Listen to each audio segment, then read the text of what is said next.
building an indie business in the center of venture capital. I am Alex Edmonds, also known as SupremeRumHam on the internet, and this is the Building an Indie Business podcast. Okay, so this episode is about my book editing process. I'm going to take you through every step of the editing of the book.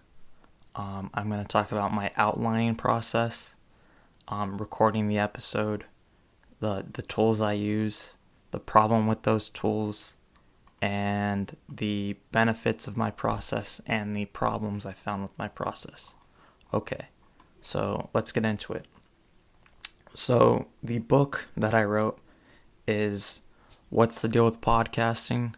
And it is a book comparing podcasting, or talking about podcasting, how to podcast, and using examples from stand-up comedy to show how these practices that I talk about in the book are put into place. Alright, so the first way I edit the book, or the process of writing the book, is I outline the chapter that I'm thinking of.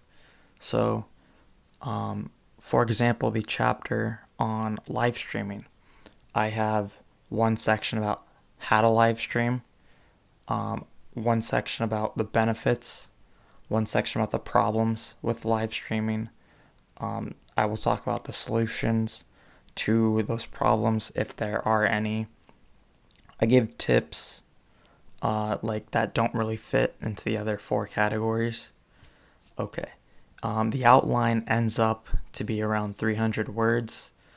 I use voice memos on occasion when I have a idea, and then I put the voice memo, I type up the voice memo and I put it into the outline. Okay. So the next step in my writing process is I record an episode. So my chapter that I write, it starts out as an outline, goes to a recorded episode, and then I type up the recording and I edit the recording for errors and other things. Okay. So the outline has the main idea of the chapter, and then so it's how to live stream, and then I say use Twitch, and then I say use Twitch because of this. So this is the main idea, how to live stream. The reason, I messed that up. So it's why you should live stream is the main idea. The reason is because it'll get you more followers and more people looking at your things. And then I provide evidence, and the evidence is I've gained more Twitter followers and people telling me that they've seen my live stream and they follow more of my work, or they're somehow watching my work. So that is the recording process. The next step is I take the recording and I turn it into a written content. And so how I do this is I sometimes will take the transcript and I will edit everything, and then just format the transcript into a article or blog post.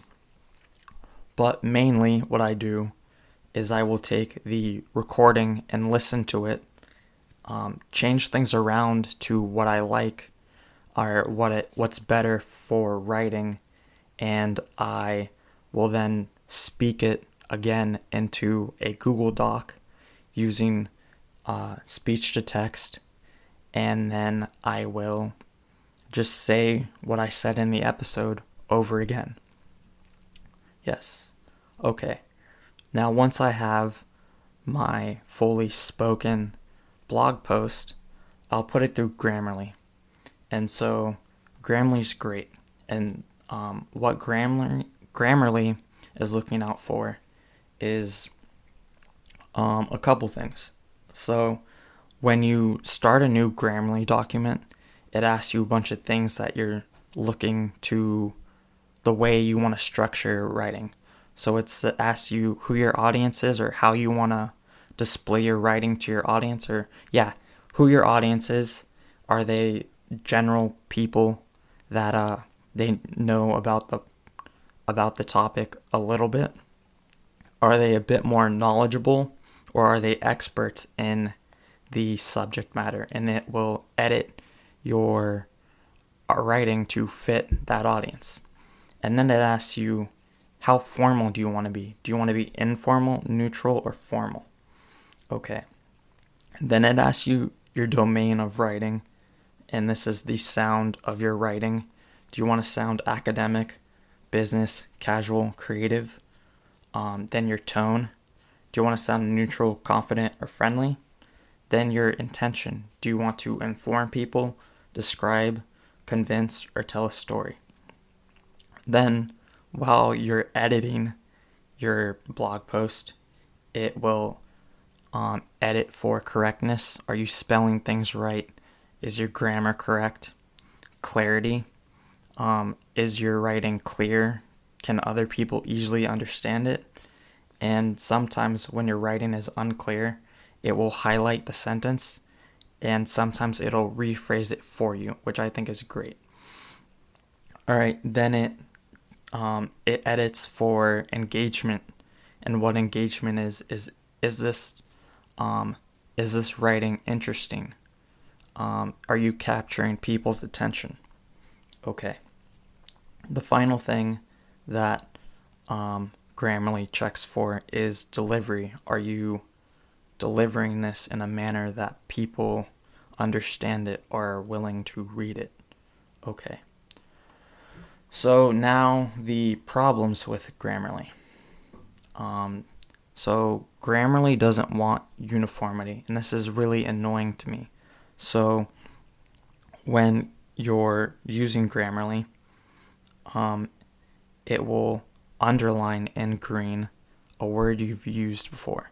So in my writing, I've used the word episode a bunch of times. After the first few times of using the word episode, it will underline episode and give me a suggestion to change that word because I've used it too many times. So the suggestion will be something like event. And event doesn't fit the thing I'm talking about, or like the way I'm talking. Event isn't a good replacement for the word episode. And also, when I write something, I want people to be able to track the way I'm talking. So I want to stick with the word episode so that every time I'm talking about an episode,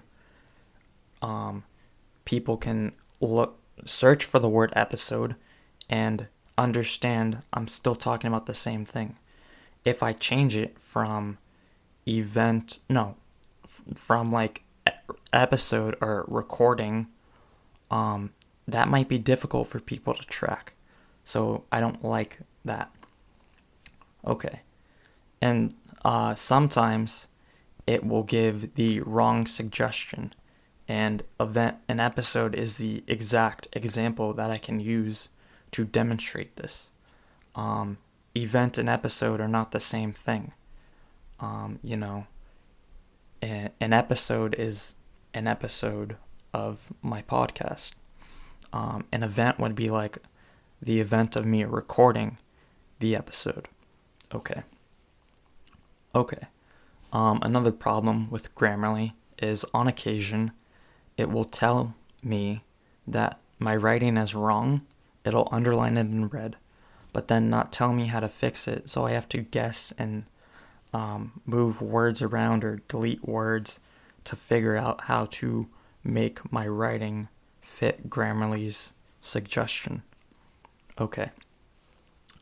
And a huge problem I have with Grammarly, and the final problem I have, is that sometimes it will say that I have an error at the end of my sentence, and this will be a suggestion of changing my period to a question mark, even though I'm not asking a question.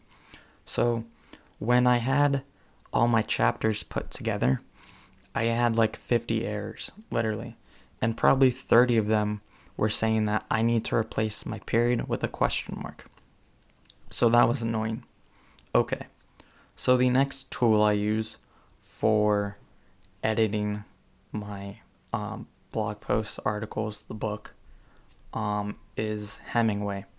And so what Hemingway checks for is run-on sentences, adverbs, passive voice, and similar words. So the run-on sentences is great because I really have that problem of using run-on sentences.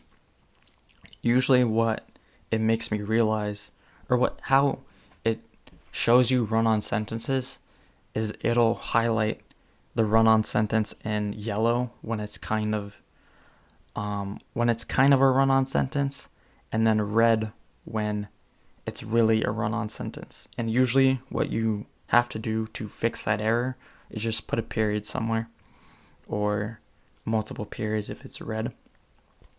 Okay, in adverbs. So the problem with adverbs is that they're kind of lazy, and so it'll highlight those in blue, and I just change it. It's like functionally, I change it to functional. Yeah. And so the next thing is passive voice. Passive voice it makes your writing sound not, I don't want to say lazy, but it's less attention grabbing. That's the word I could use. And so you change the words to fit a more active sentence structure, I guess. I don't know. Okay. So I have a problem with saying could be, and that's passive voice. And the way I change that is to I just erase could be and I put get, and that's active voice. Okay. The final thing that Hemingway checks for is similar words. So I tend to use similar to in my writing, and there's a simpler phrase that I could use to replace similar to, and that's like.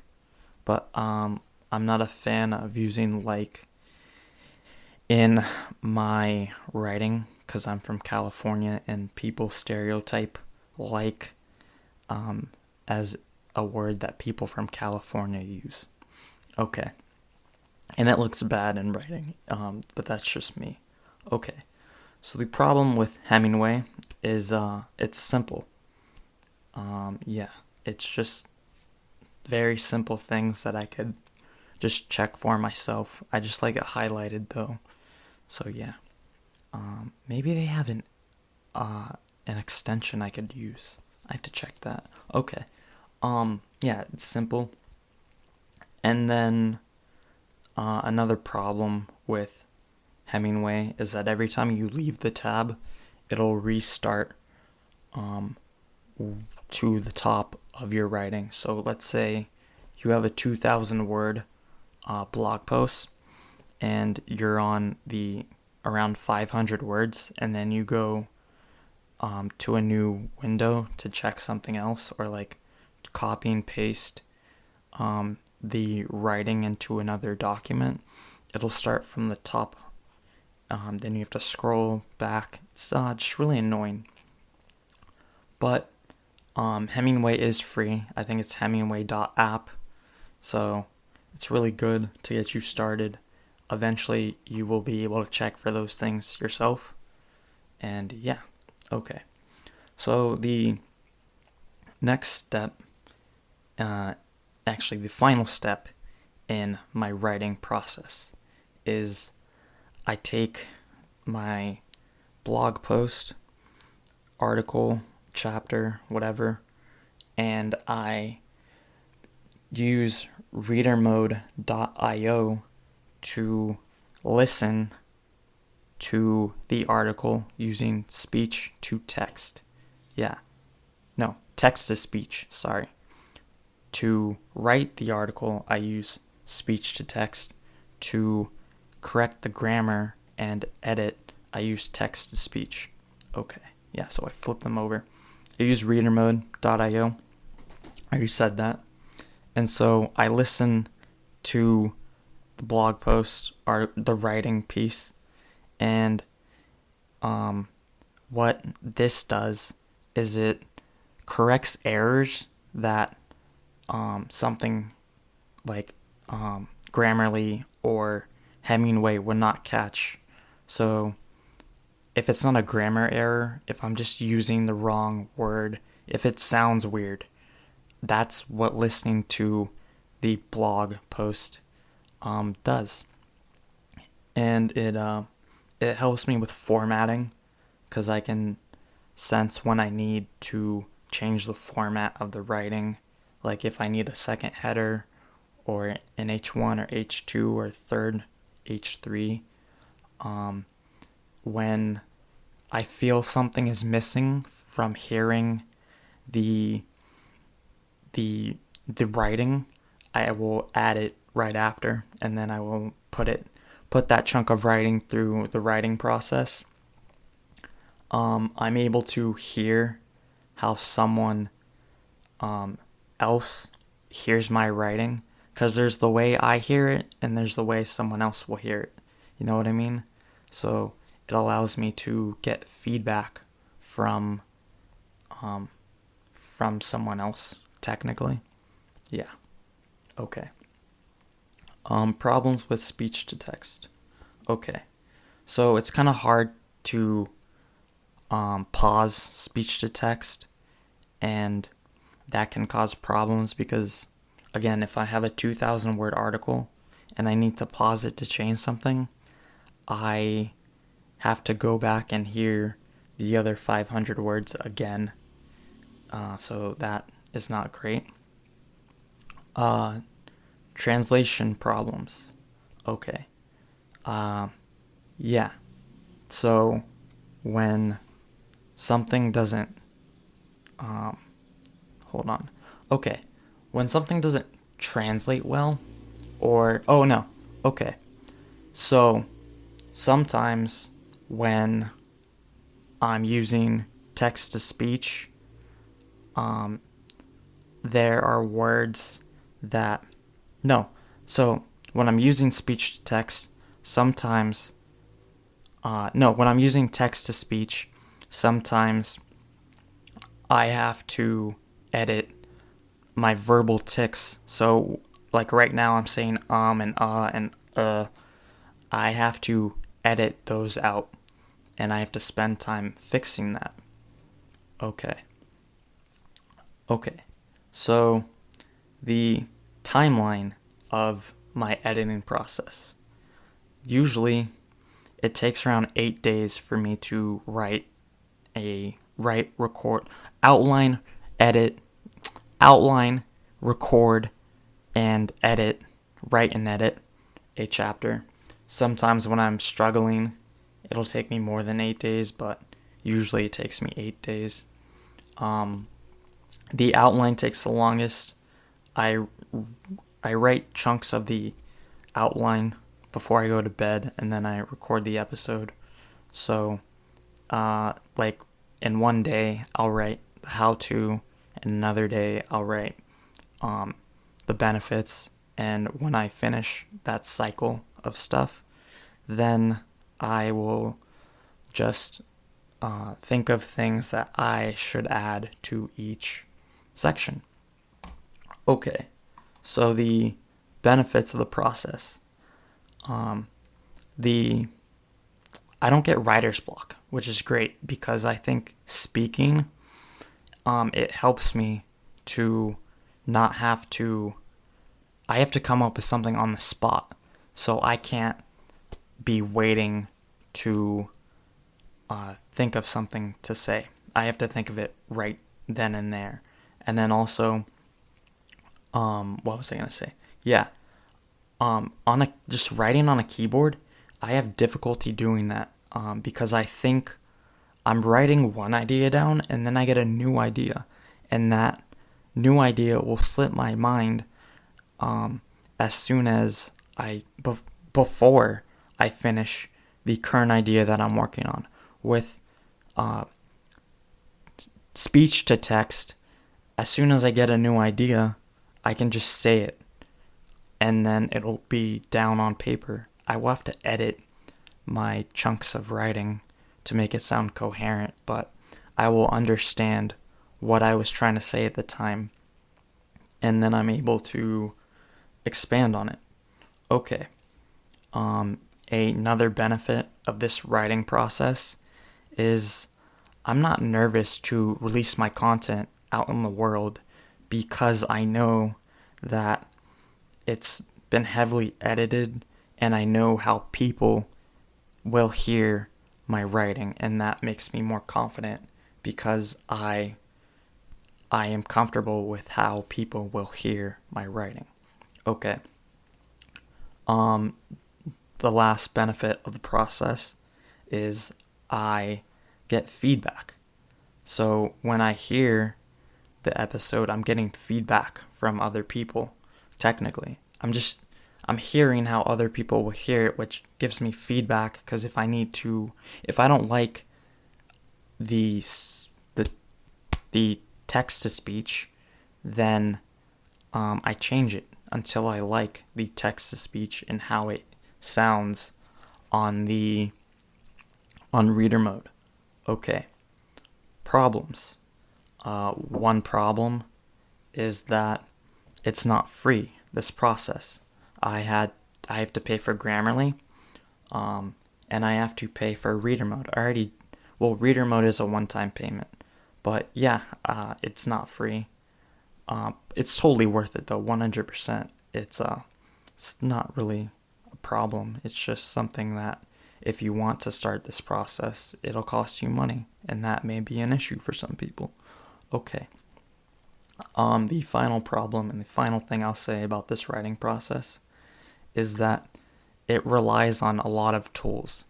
It relies on having the ability to do speech to text, on the editing tools, Grammarly and Hemingway. It relies on reader mode. And that's a lot of tools for something. If one of these tools isn't working, then I will struggle to finish my writing, and that isn't good, because sometimes I'm on a deadline and I want to get the writing done. Okay.